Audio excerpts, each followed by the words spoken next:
Good morning. Welcome to Monday Morning Coffee and Chat with Hallee Bridgeman. I'm so happy you could join me. I'm in my home office in Fort Knox, Kentucky. I hope you have a cup of coffee or tea and you have a few minutes while we chat. So I have my Hallee's Brew coffee mug again this morning. And the reason that I have it again, because I know I just used it and I typically kind of switch them off, is because it's like the perfect size. Look how small that is. And I have a really, really bad habit of making a cup of coffee and then setting it down and forgetting to drink it. And then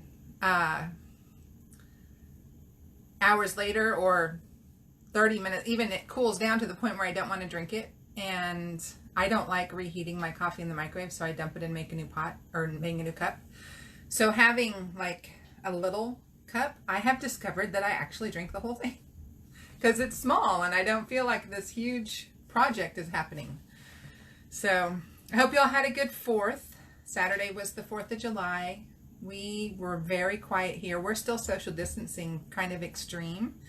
And so we didn't do anything. We collected our vegetable box from our farmer that we get vegetables from, and it had a plethora of tomatoes, and so I made a homemade tomato soup, and we made BLTs with beef bacon, and that was our dinner on 4th of July. You're not allowed to have any kind of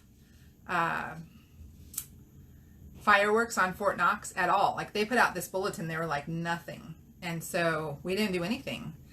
And MPs kept driving through the neighborhood, you know, that they were looking for people with sparklers and stuff. So we didn't do anything. But the boys were cool with that. They chased fireflies in the yard, so it was fine. So I'm kind of in book brain mode. I am finishing the edits on Alexandra's Appeal. That book is now up for pre-order, and I'll put the link in this video. And so I don't have like the mental energy to come up with a question to answer. And I almost wasn't going to do a video, but because I didn't want to stop and put on makeup and do the thing. But we have a friend coming in town today, and I'm really excited because he was our pastor when Scott was born. And Scott's birthday is this month. And so I'll give you a very quick rundown of what it was like having him. So Scott was my 7th pregnancy, and I had 1 living child. And my body just has never taken pregnancy well. But we didn't have, like with Jonathan's pregnancy, that doctor had the benefit of hindsight. Well, this doctor with Scott did not. However, he was a natural doctor. He was more, good morning, Patricia. He was more inclined to be holistic versus not. Even though he was an OB, he was also a DO, which is more natural, but also an MD. It's all these, you know, OB, MD, DO, all the initials. So I started having serious problems around 22, 23 weeks, but his wife had a baby, so he was out. And so I had like a regular MD obstetrician saw me a couple times in a row and kept excusing symptoms. And then this doctor saw me, and he hadn't seen me in a few weeks, and I was super swollen and I was really sick, and he was like, you need to go on to bed rest, and we need to get a handle on the swelling and the water. And so I was on like a pseudo bed rest, and Greg was getting ready to go to Jump Masters Academy, and it was a Sunday night, and he was packing to leave. He had a 6-hour drive. And I was having contractions, and I was 27 weeks pregnant. And I was trying to ignore the contractions, but they were getting closer and closer together and more intense. And I was just waiting for him to leave so that I could go to the hospital. And finally, he wasn't leaving, and finally I'm like, I need to go to the hospital. And so I go to the hospital and they put a blood pressure cuff on me.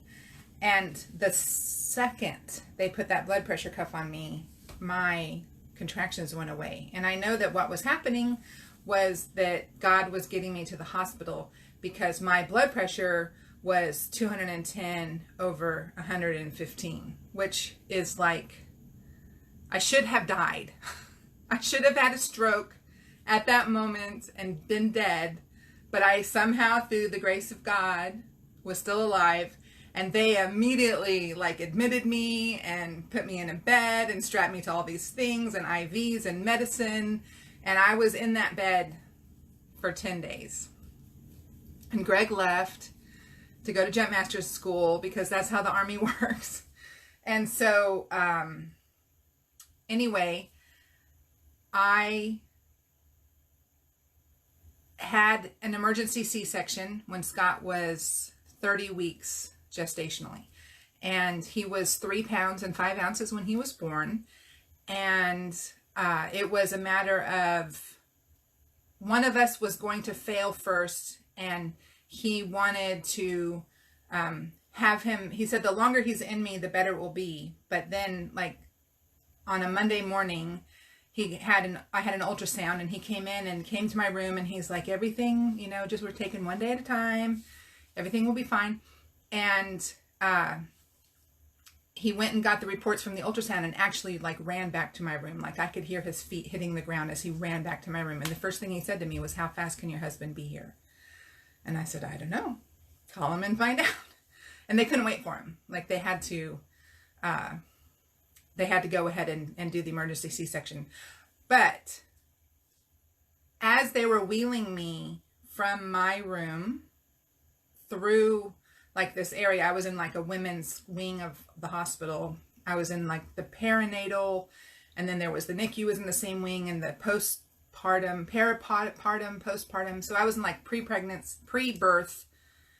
And then I also was in the same wing of the hospital, but a different part of it after Scott was born. But anyway, so as they're wheeling me through to take me to the operating room, I look over and there's a waiting room filled with people on their knees, praying for me and praying for Scott. And leading them was Nathan, who is coming to visit us today. And so they took me to the operating room, and they delivered Scott emergency C-section. They took me to ICU because I was like actually dying. And so Scott and I were separated. Like we passed in the hallway, and I got to touch him. And then they took me to ICU and hooked me up to all the things and got the medicine going to save me. And then took Scott into the NICU to save him. So a couple days later, Greg came home, and the NICU, who were so strict with everything, like if something that was supposed to touch Scott hit the ground, they had to remove it and actually have it sanitized. Like they were strict. They let Nathan come in, and while he's in this incubator that I hadn't even held him yet, they allowed Nathan to anoint him with oil and pray over him. And I know without a doubt in my mind that the reason that Scott thrives and is healthy and is almost 6 feet tall and has this amazing brain that functions even more amazingly because of the autism spectrum and the way that he's able to process the world around him and filter everything, and what comes out is unbelievable. I know that that's because Nathan was able to anoint him with oil, and he and Greg were able to pray over him within hours, days, within a few days of his birth. I know that's why he thrived in the NICU. They call them wimpy white boys. Those are the ones who don't thrive. And he thrived in the NICU. And I know that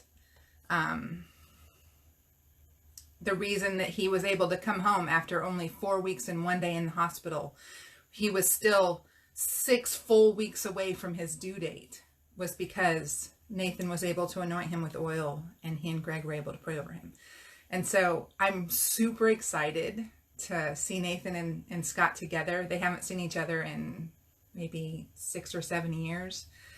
And I'm just thrilled that they get to be part of our lives today. And so that's why I was like, I'll just do a video really quick. And I actually have an alarm going off right now because I have bread rising that needs to go into the oven. But y'all have a great day, and I will see you next Monday. God bless you.